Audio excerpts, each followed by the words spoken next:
Hello, everyone, and welcome to episode 19 of For the Minions, the weekly vodcast where we talk about some of the spiritual successors to Paragon. This week, we're going to be talking about our news and updates. We'll go over the new poll results. The poll results this time include an all of the above category, and then we'll go into tech time, this time without Ruba, just me. And we're going to go over why Grux is so hard to implement into any of these games. After that, we're going to have a discussion about the rise of popularity of indie games, and then the community suggestions. We're going to go over some skin ideas that you guys had, and then we'll do our other segments at the end of that. But I am your host, the one and only Mangoose. Joining me, as always, is my wonderful co-host, Mandy Mal. Mandy, how you doing? Hello, everybody. I'm doing so good, and I'm really excited because we have a really special guest host this week. So we have the founder and lead developer of Omida Studios, Mr. SergeantSmokie. I'm going to refer to you as Mr. SergeantSmokie for the rest of this. Please don't. Thank you so much for having me, guys. Really glad to be here. This is exciting. I'm super pumped. We're really glad to have you here, Senor Smokey-san. I just wanted to get this out there right up front. Thank you so much for bringing the game back. Like, I'm so hyped for it. I mean, I got to play it a little bit during the when the closed alpha was open, and it is just absolutely amazing. What your team has done is absolutely amazing, and I'm so thankful and grateful that somebody picked up the torch. I mean, there's a couple people picking up torches now, but you are definitely one of them, and you have already taken that torch and lit the fire, so to speak. So really appreciate that, man. Well, thank you so much. We've been working really hard, so hopefully it's going to pay off in the long run, but, you know, small steps to get there. So thanks a lot for that. Appreciate it. I was just going to say thanks for being with us because we know you're busy, so just really appreciate that. Yeah, I'm a huge fan of For the Minions, so I really wanted to take the time to do this. You guys have been awesome covering us and the other games as well, so definitely it's my honor. Awesome. Thank you so much. And before we get into it, your favorite hero, Smokey? I'd have to say Gideon. People say I look like him a lot. I'm not sure if I see the resemblance, but I used to love playing Gideon. Now you won't be able to not see me as Gideon because you're just going to keep staring at me. But yeah, so he was definitely my favorite hero. I'd say second best was probably Narbash, and Grux as well was third probably. So yeah. We really need to get you a hood. Like a little yeah, wouldn't that be a cool cosplay? Yeah, definitely. Yes. So let's roll into the news and updates, starting off with MetaBuff. MetaBuff, they had to delay their alpha. They had it was supposedly supposed to come out on April 27th. No longer. They had to kick that back. April 27th was kind of a romantic date. It was exactly 1 year after the announcement that that Paragon was going to be. Well, it was 1 year after Paragon itself closed, not just the announcement, but so. Like I said, bit of a romantic date, not really a solid goal, and they're going to have to push that back a bit and you know, set a date sometime in the future that's more realistic for them to achieve that. And speaking of romantic dates, Nos, if you're out there, Mandy, what do you think about the delayed alpha? You know, I honestly wasn't too upset about it. I know there was probably a lot of people who were, but I feel like MetaBuff has such a good sense about what's right for the game and what's not. And I'm 100% behind them if they feel like this is the best way to go. And I really like the quote that they used in the announcement when they announced that they were delaying the alpha. I think they said it was from a Nintendo developer, and it basically summed it up perfectly. And that was, a delayed game is eventually good, but a rushed game is forever bad. So I think that should help some people understand, you know, why they're making the decisions that they're making. Smokey, you have any comments on the delayed alpha? Well, I was going to say, did you want me to chime in here? So I'd say deadlines are a difficult thing to do, mainly because you're setting them so far in advance that and game development, as you guys may or may not know, just, you know, speaking with all these people that are involved with the process, there's a lot of roadblocks. So you end up getting to the point where all of these sort of add up, and then are you ready for that alpha or not? And you know, it is what it is. Like you guys said, most of the time it's better to hold it back and sort of make sure that you're ready for that, because it's a huge step. So you really want to get it right. But at the same time, alphas are meant to be sort of a testing ground. So there's also that where you're sort of waiting too long. So you don't want to fall into that trap where you end up just not being able to release anything at some point. So I don't know anything about core, but I'd say if they're making that decision, it's probably the best one. Right on. And they also released a video in conjunction with the announcement talking about their UI updates.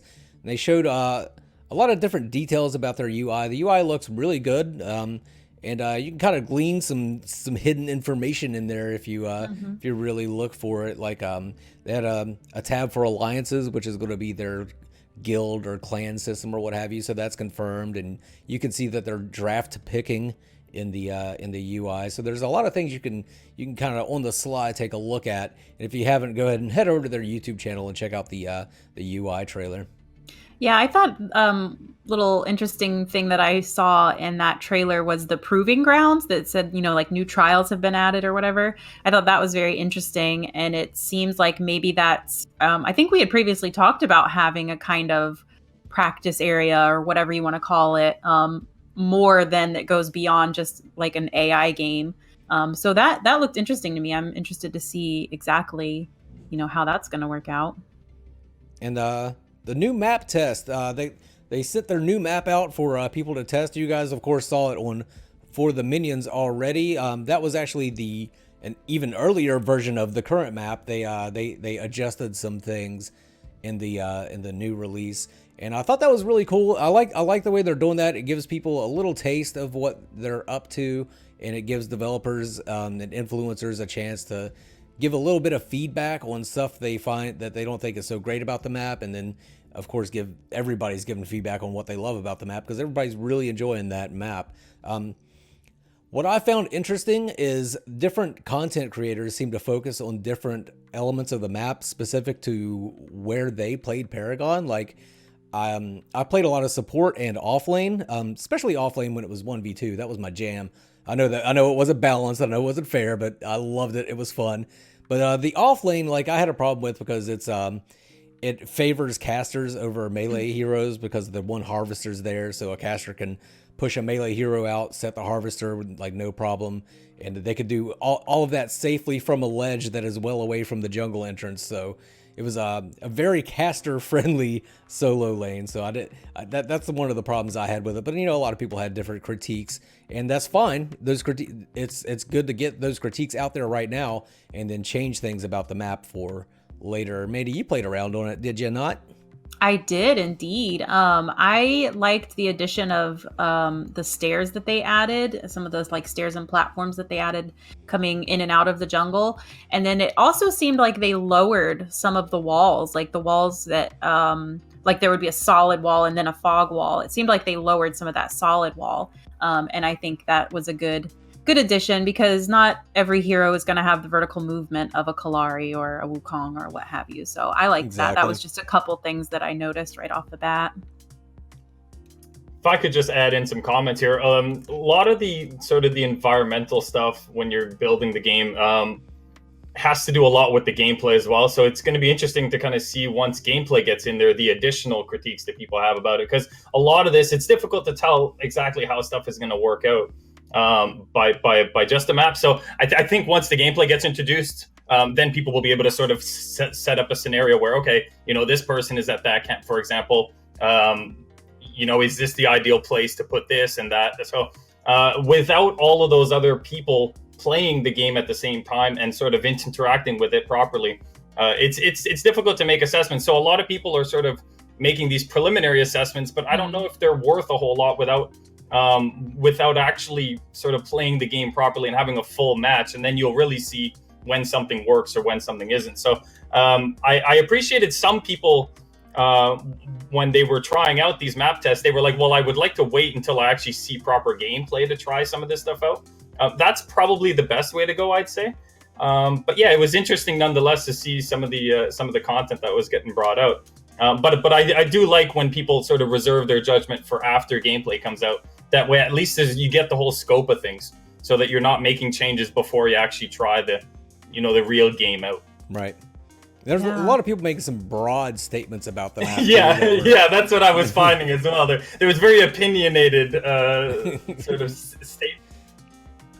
From a lot of the content that I've been watching, I feel like WindutheMace did a really good stream when he was looking at it, because he actually kind of took into account what you were just talking about, Sarge, that he even tried to play out scenarios of like, okay, if I was jungling with this character or this hero, this is what I would try to do, blah blah blah. And if that still doesn't, give you the right data, if you will, because it's not actual gameplay. But that kind of led into what you were saying, that until you are getting, boots on the ground, you really don't know what exactly things. Well, you just want to get a sort of macro scope of everything and make sure that everything sort of works in conjunction with each other. So, but yeah, Windu is one of my favorite streamers. I watch him a lot, and he's a brilliant guy. So doesn't surprise me that you're shouting him out. Yeah, we shout out Windu all the lot. This is going to become for the Windu. That's going to be the name. For the Windu. Everybody, go check out Windu, Twitch streamer. I think maybe I'll be having him next week as the guest host. I'm not sure yet. I need to check in with him again. Awesome. Yeah, great. Then another thing I just wanted to put out. I can't put this out enough. The core, whenever they send out their alpha keys, they've already sent out a few of the alpha keys for the map testing and everything. They're not. It's 10,000 slots. They're not going to send out 10,000 keys on the first day of the closed alpha. A lot of people freaked out. Smokie knows, of course. A lot of people freaked out when Predecessor didn't send out every single key they had on the first day of the closed alpha. The same thing's going to be true with Core. Same thing's going to be true with Ethereal, Phoenix Rising. They can't give out all of those keys on the first day. So if you don't get a key on the first day, don't flip out.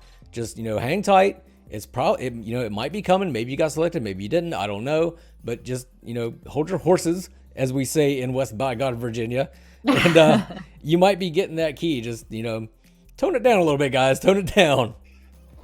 So yeah, I think that, okay, go ahead, Smokie.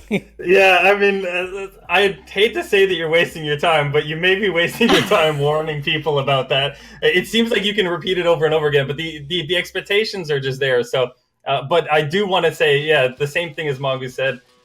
We had it, so I'm pretty sure it's just a continuing trend at this point. But people just need to sort of understand that going through the beginning phases of sending out the keys and registering people and making sure that they have, let's say the appropriate roles for Discord or whatever else, it can't all happen in like 1 hour. Like, you got to give it a little bit of time, and that pretty much goes for any game.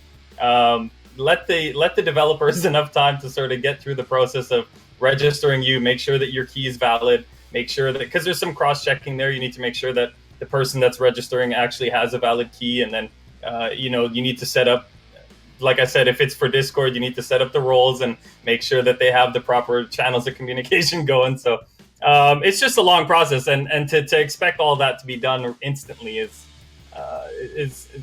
you just need to give them some time. That's all. Now, I think that's going to sum it all up for Metabuff and Core. And since we got Smokie with us, Smokie, why don't you lead us off with a Meta Studios and Predecessor? Sure. So, like you guys know, Predecessor launched their closed alpha at the end of March. We had a weekend where people were able to play the game, give us some feedback. We got some feedback saying, okay, well, why didn't that continue, or why didn't that go on? Essentially just because we got the feedback that we needed. We knew that there were some issues that we needed to address.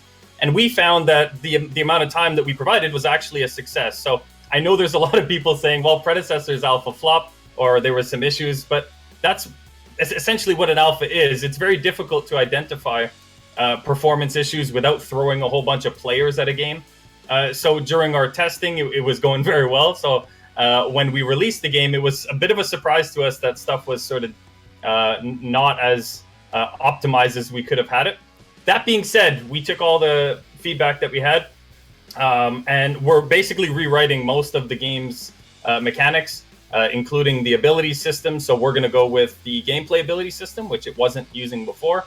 That essentially provides you with 0 input lag, which was one of the issues that we know a lot of people had.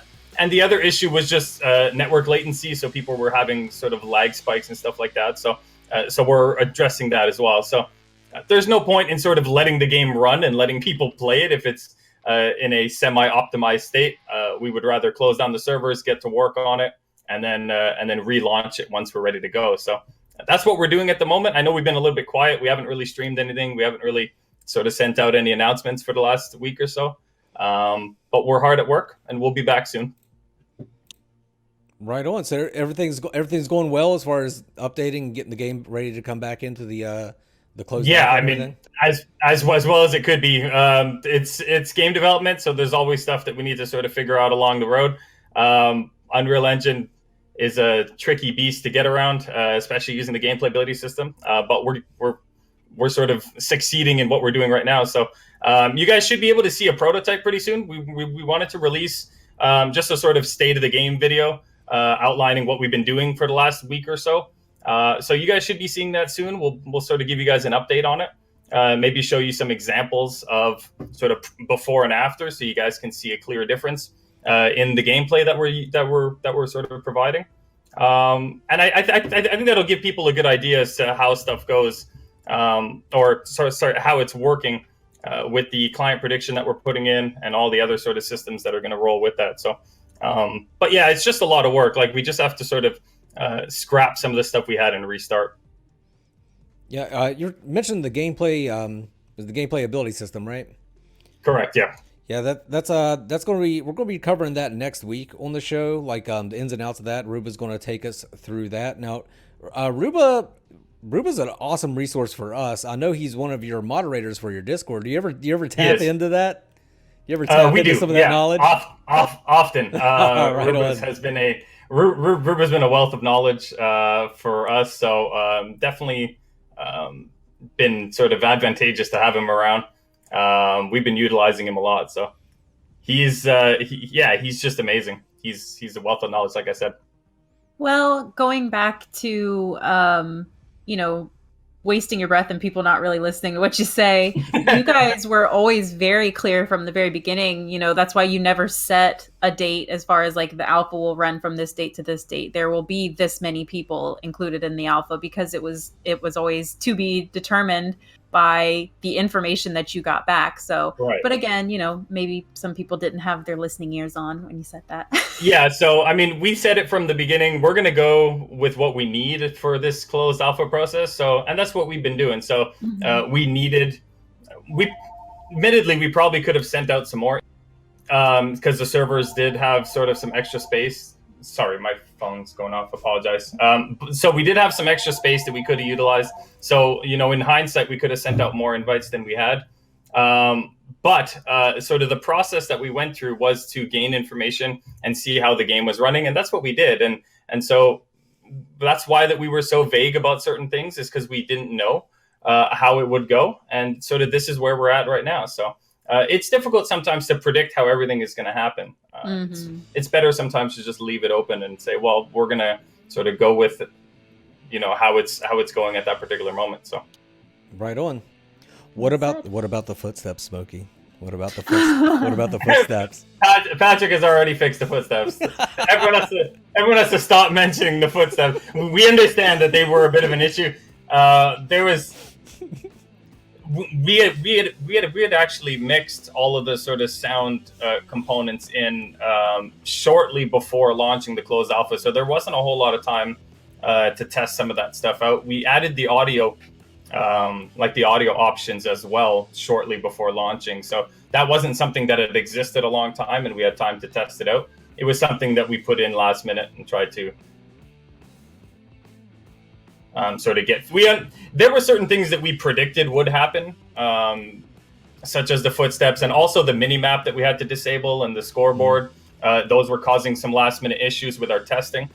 So we knew that those would be sort of things that people would focus on and sort of give us negative feedback on. But like I was saying, you're in a constant battle between trying to release your alpha on time and then trying to sort of get the product out so that you can get feedback on it and then fix the stuff that you need to fix.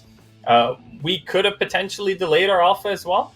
But then at some point also, you don't want to wait too long and never get a product out. So that's the sort of struggle that you're dealing with as a game developer. And I think for a closed alpha, you need to just get it out and get feedback on it. But that's just our approach to it. It's not everyone's approach, but we proved that we had a game that was working and that was functioning and just, wasn't perfect, but we're working on it. So the rest of the sounds were absolutely amazing, by the way. Sevrog in particular, just So yeah, good. Patrick did a So great good. job on the sound effects. Yeah, I love Sevarog as well. His sound effects So were really creepy. I hated it when he would come out of the jungle. It was like, just forget everything you're doing and run, because he was so scary. Yeah, it's a shame his Phantom Rush didn't work as well as it should have, because that would have been a scary thing to have him Phantom rushing towards you. It created some fun Yeah. moments. Yeah, well, Riddick when and I you got guys... to take a romantic walk along the beach together. When we... Wow. In the ether. Oh, did you mean the when it teleported out into the lake? yeah. Okay, yeah, that bug, yeah. Yeah, so I mean, yeah, we had, prior to actually doing the closed alpha and everything, we had the mods that were testing it out, and we had Ruba at some point who pushed the Orb Prime up the lanes and into the towers, and then the Orb Prime and the towers were fighting.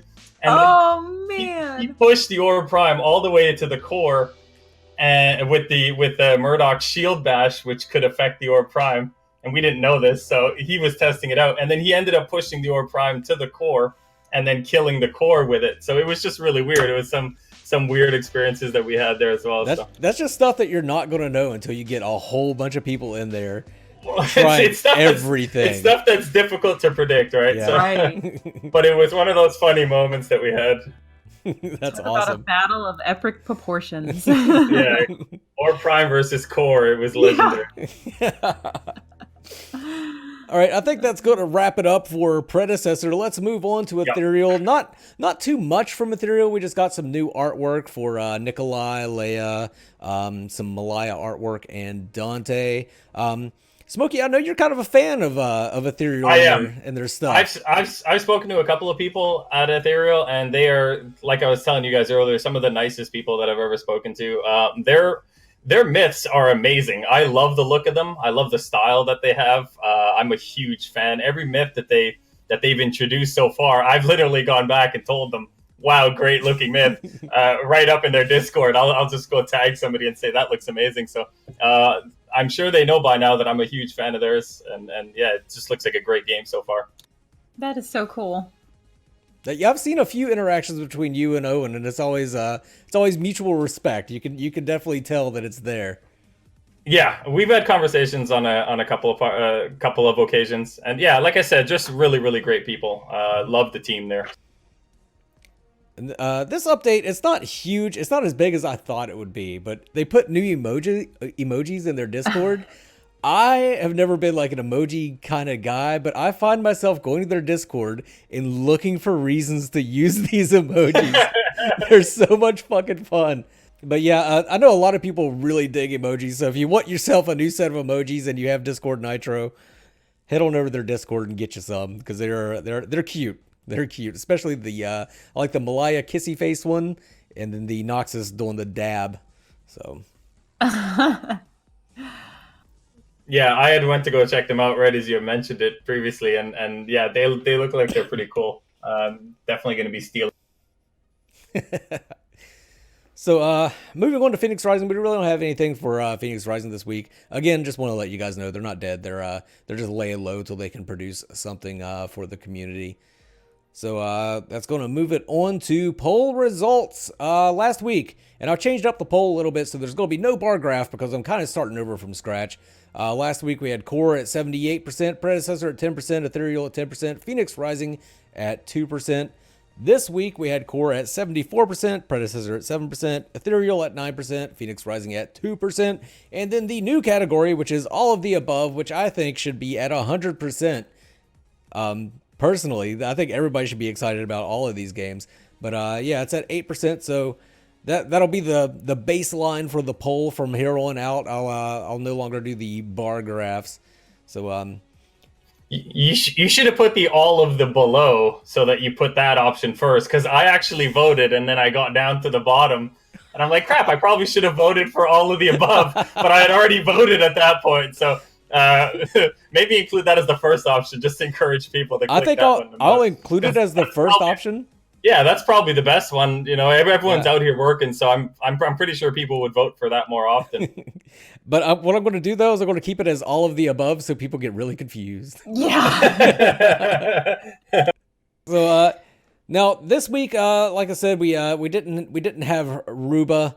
I just had to try my best to bring you Tech Time. But for this week's Tech Time, we're going to talk about why Grux was so hard to implement in the game. Welcome to Tech Time, everyone. Unfortunately, Ruba was off the grid this week, so instead of his usual masterpiece, you get to watch me try to make something with my crayons. What I want to cover this time is why Grux is going to be hard for any of the Paragon remakes to implement. I know there are many people out there that look forward to playing Rhino Boy once again, myself included, but there is a reason he's not in any of the alphas. Epic simply didn't release as many assets for Grux as they did for the other heroes, and what they did release was somewhat incomplete. Let's compare Grux to Shinbi. If we pull up Shinbi, we see that she has 141 animations. All of her animations are smooth and beautiful. We have animations for rushing beat,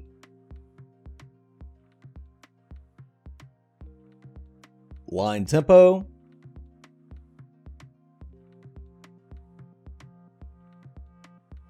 circle rhythm,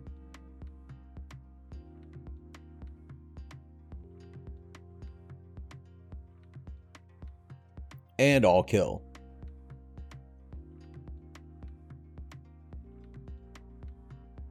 We have her various emotes,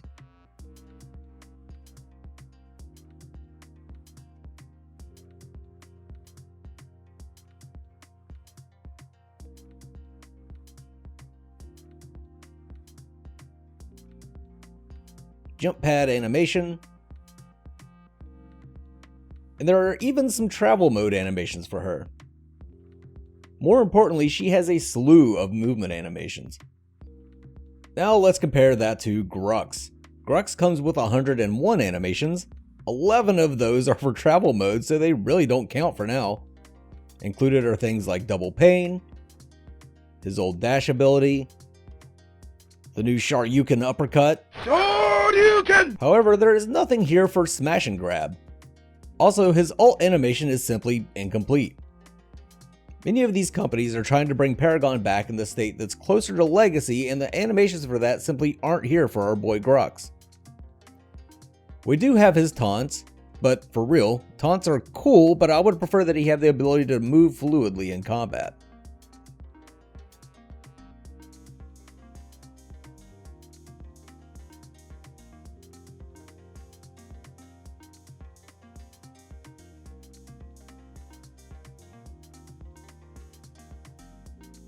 We're going to have to be a bit more patient when it comes to Grux and hope that these companies can compensate for the lack of animations, or that Epic releases some new ones.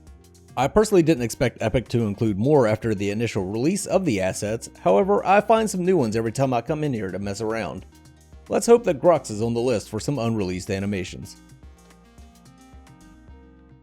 Alright, I hope you guys enjoyed that Tech Time. Smokey, you probably know a little more than the rest of us about why Grux is so hard to implement, because Grux was one of your favorites, but you couldn't put him into your alpha, and was that the reason they're just incomplete animations from Epic?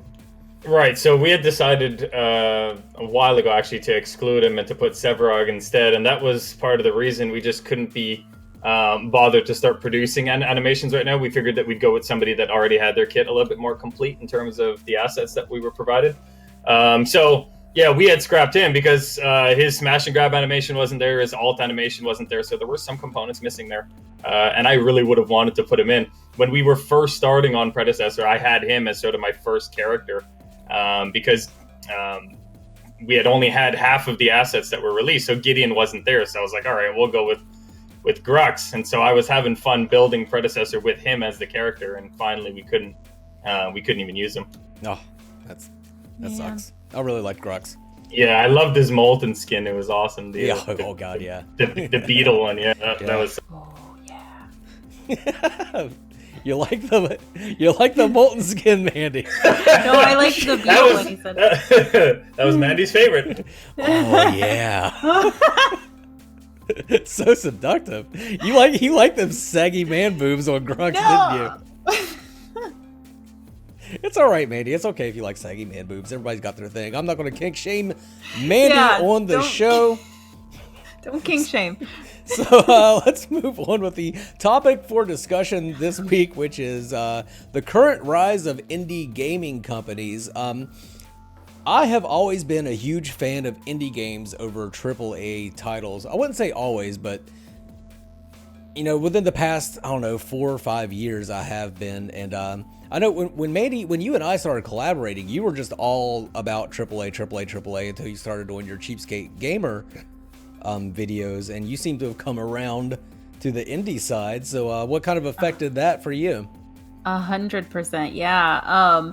It's weird because I was only playing what people were talking about, what was hyped up, you know, so that's what I was experiencing. And then when I started the Cheapskate Gamer series, a majority of things that are free and cheap are these indie games. And so I was like, it's so funny too, because I would be like downloading and I'd be like, I don't really even play this, but whatever. Like, I'm just gonna try it. And then it would be something that's so much fun that I never would have given it a second glance. And it's something that I had so much fun with. And some of the things that I tried for Cheapskate Gamer, I still play. Like, I still just, like, they're really nice pick up and play games where if you just have a couple of minutes or, you know, like 30 minutes, 40 minutes, whatever, you just want to play something, there's so many options out there with the indie games. And actually, one of my favorite that I did for the series for Cheapskate Gamer was a really short game called What Never Was.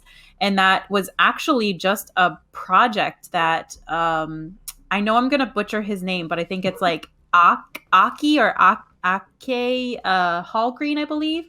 And he's actually a level designer for like the Division 2 and Rage 2, I believe. And he just did that as a solo project. What Never Was, he did it as a solo project to kind of brush up his skills and to be able to tell this story.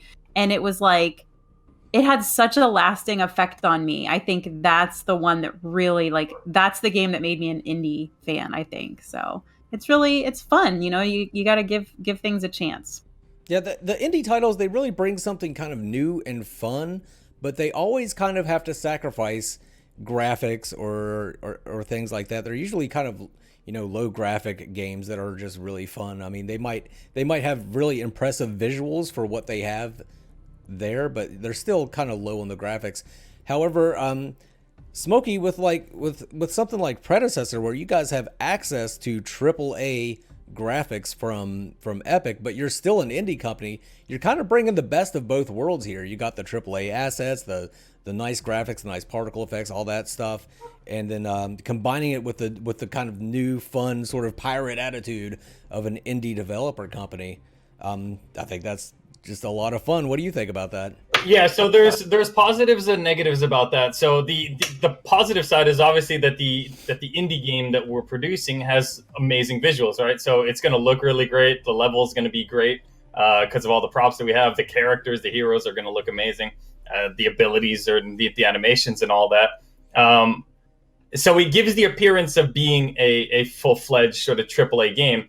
The downside being is that people aren't aware of that process as much as you are, because they're expecting the sort of same development process that AAA companies have, which is when a AAA company these days has an alpha or something like that, the game is already pretty much done. And so they're just like letting people play it for the first time. That's what they consider an alpha. So if you go and download, or if you played, let's say, The Division, or if you played one of those other AAA games, or even Anthem Early Access, that's their alpha, but their game is already complete, right? So it's not actually the same process that an indie company would go through for their alphas. So people are sort of skewed on their interpretation of what an alpha is based on AAA companies and then indie companies having both of their different definitions. And the assets branching us or sort of bridging us to that is like I said, there's an upside and there's a downside. So the game's going to look really good. People just have to remember that indie studios are still indie studios, even though that we're using AAA graphics, AAA assets. And so, you know, if you were to try any other indie game in their alpha, what would that look like, you know? So just what people need to keep in mind. Yeah, Spellbreak was not clean. Yeah, I had heard that as well. Yeah, I got in on that one very early. I mean, it was fun, and like I wasn't expecting a full game, so I thought it was a lot of fun, and I thought it was great. Yes. I was like, this is absolutely amazing. But you know, it wasn't like when I first played the alpha for Ark, for example. Like Arc was just done. It was done. They just hadn't added all Right. the freaking dinosaurs. You know what I mean? So yeah, I think that's a really good point. Yeah.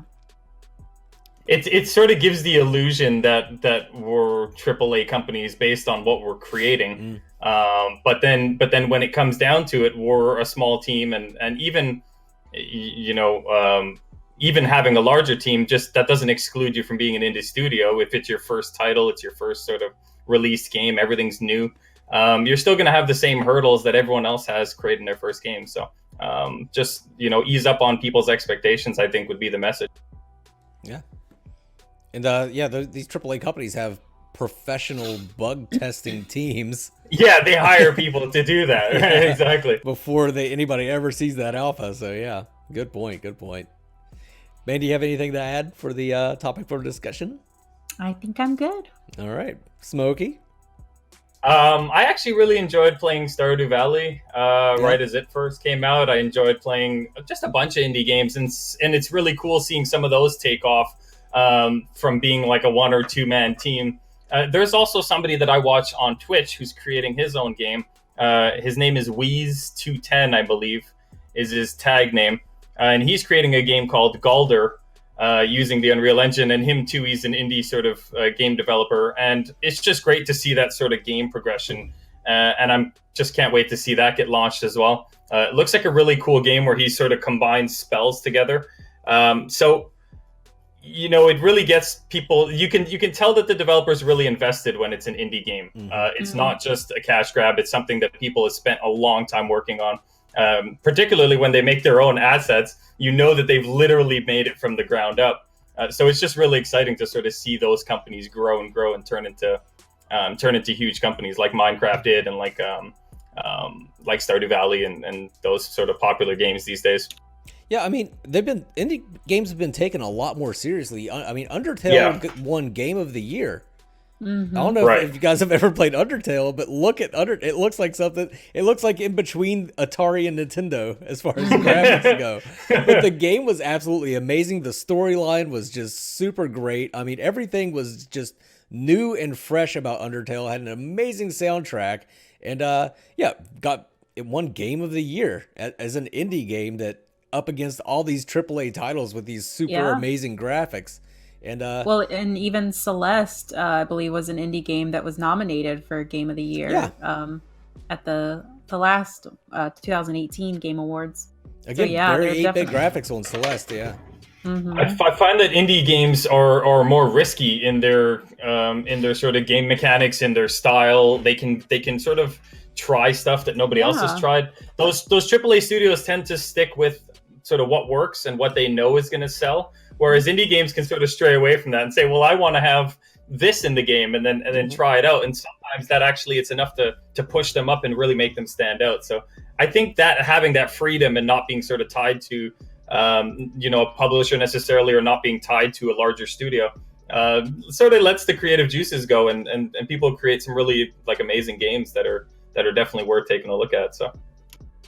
Yeah. I was looking through things. There's actually been studies that suggest that playing indie games increases your own creativity because they are so creative and they introduce brand new problem-solving skills that gamers normally wouldn't be up against with the AAA studios that regurgitate the same thing over and over again. Right. So I thought that was kind of an interesting thing to look at.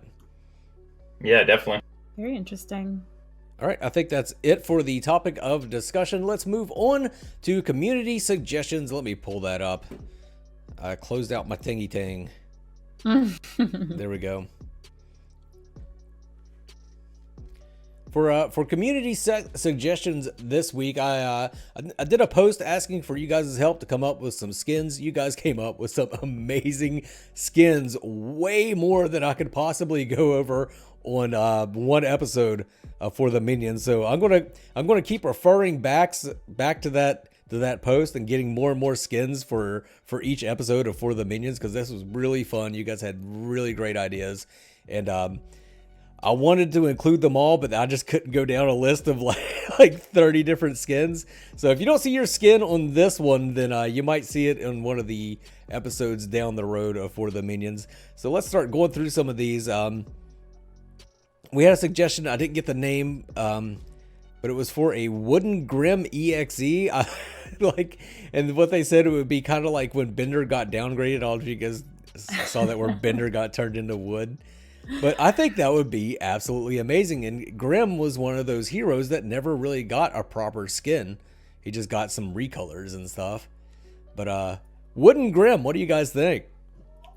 They should make like a Pinocchio version as well, where like his, like, I don't know, just having like have him turn into a robot later on in the game, but then at the beginning have him wood, have him sort of grow his nose for some odd reason. I don't know.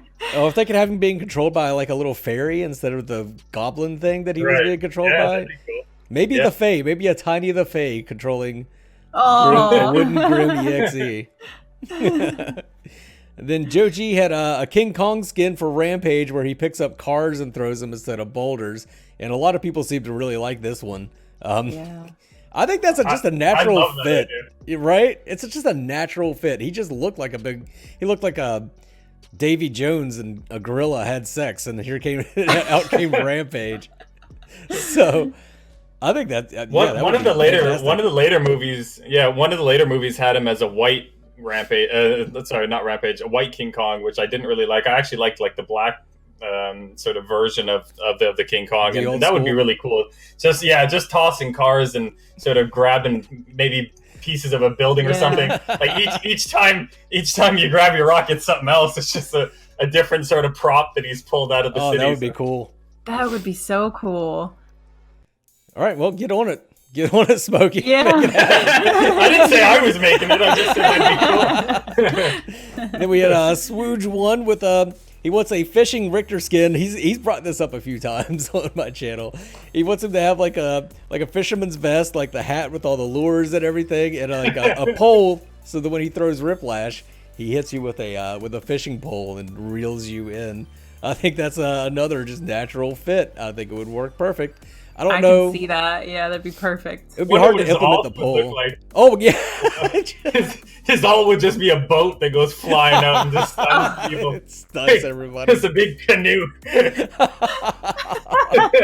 Oh, that would be great.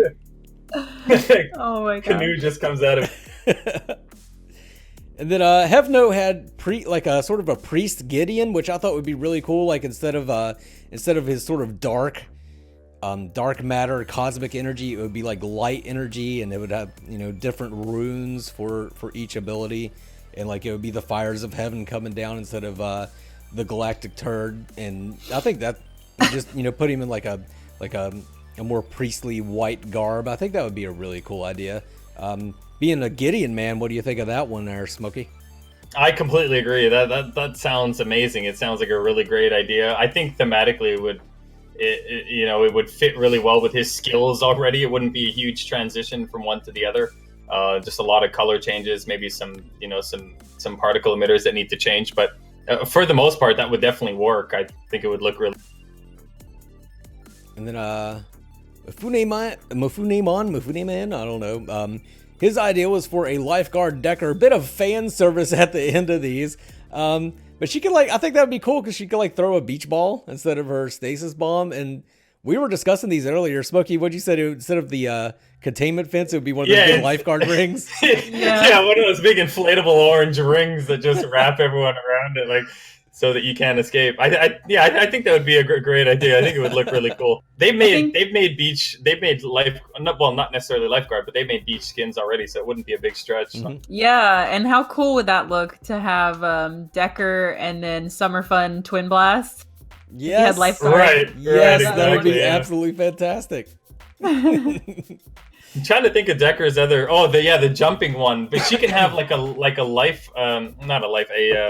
diving board instead of her rocket boots to send her flying. Just have her jump off a diving board. That would work for that as well. Her slow bubble could just be a big beach umbrella. Yeah, exactly. There you go. And moving on, we have the community builder for this week. This is a subscriber to both Mandy and I, and kind of leads into the skin ideas because they've been creating their own skin ideas and then making videos for them. It's Nick Tana. If you want to check out Nick Tana, take a look at some of his artwork, some of the skins he's came up with. A lot of them are just are sort of Dusk Dawn recolors, but they're all very cool. Very cool artwork. Cool guy. Go check out his channel, and you might get inspired for some other skins. And that is going to be about it. Let's move into plugs. Mandy, you got anything to plug? No, I've been really lazy. Smokey, anything to plug? You got any games or anything that you're making? Do you have anything? Yeah. Oh, we lost Smokey. We can't hear you, brother. Sorry, yeah, I was on push to talk. I completely forgot to push. So yeah, I mean, where do I start with my plugs? Yeah, it's just maybe one last final comment that we're working really hard to relaunch the alpha, and that we're really excited to sort of see what people are going to think about the new version that we have coming out. So keep an eye out on your Steam downloads for people that are already participating, and we'll be sending out more keys shortly as well for the closed alpha. So yeah, really excited for that. It's going to be loads of fun. Right on. Yay. And then I'll plug our Patreon again. Patreon.com/fortheminions. Right now we've just got Unhappy Camper. He changed his name. A lot of people thought his name was a bit offensive. But, he changed it to Unhappy Camper, so that's what it is now. Big shout out to him once again. But that is going to do it for this week's episode of For the Minions. I appreciate everybody coming and hang out, especially those of you that are in the chat right now. But that is going to be it. Thanks everyone, and we are out of here. Bye-bye. Bye. Bye. Mango.